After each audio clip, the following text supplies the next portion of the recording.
Good morning. I'm Petco Park. A man has been shot dead in a town near St. John's in an incident linked to a threat against Newfoundland and Labrador Premier Paul Davis. It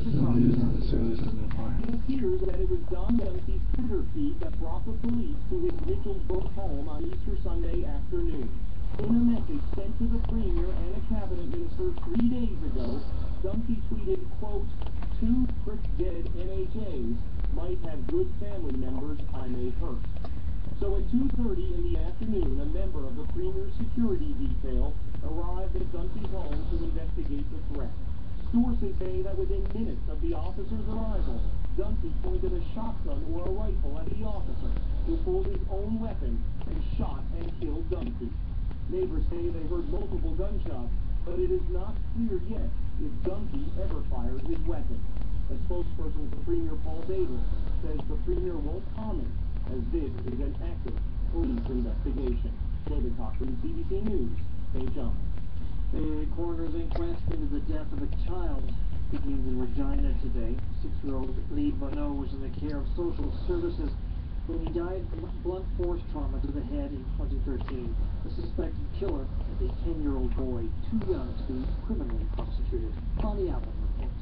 6-year-old Lee Bonneau was visiting the Kapawishta First Nation with his foster parents in August 2013. It's believed a 10-year-old boy beat him to death. The accused had been on a troubled and violent path for years. In fact, his school had written numerous letters to the First Nations Child Welfare Agency, but it didn't respond. Then the RCMP issued warnings too. Officers suspected the boy of killing a pregnant dog and her unborn pup.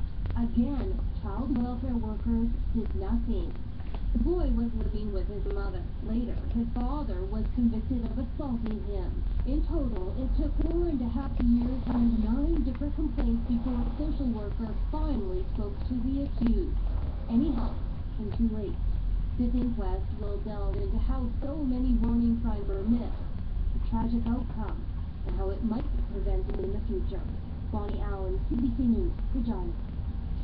Closing arguments will be heard today in Boston in the case of Johar Tsarnaev. The guilty verdict seems all but certain. Tsarnaev admitted to being partially responsible for the bombing of the Boston Marathon 2 years ago. 4 people were killed when a bomb exploded near the finish line, and dozens of others were severely injured. Tsarnaev could face the death penalty. Kenya has struck back at Al-Shabaab. Kenya's Air Force has hit 2 camps in Somalia believed to be connected with the extremist Islamist group.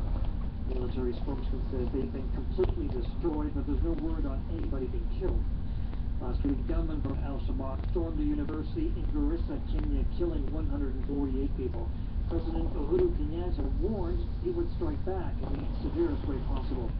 The country is now in the middle of 3 days of mourning for victims of the university attack. A charity in West Africa says children orphaned by Ebola are being forgotten as the region recovers from the epidemic. Estimated more than 20,000 children in the region lost their parents due to the virus. The British charity Street Child says many orphans have resorted to becoming sex workers just so they can feed themselves. That is the head of the charity. Girls have got more to sell to survive than boys, and when push comes to shove, girls are feeling obliged to sell themselves, to survive themselves, and to enable their families to survive. The reason, about 4 reasons why girls are doing what they're doing and why everyone is so desperate is because they are hungry. And it says many of the orphan children are on the verge of starvation. And that is the CBC News to this hour. Just a reminder that we broadcast live and podcast at our website. That's cbcnews.ca. You can also hear us on Sirius XM Radio. We're at channel 169. And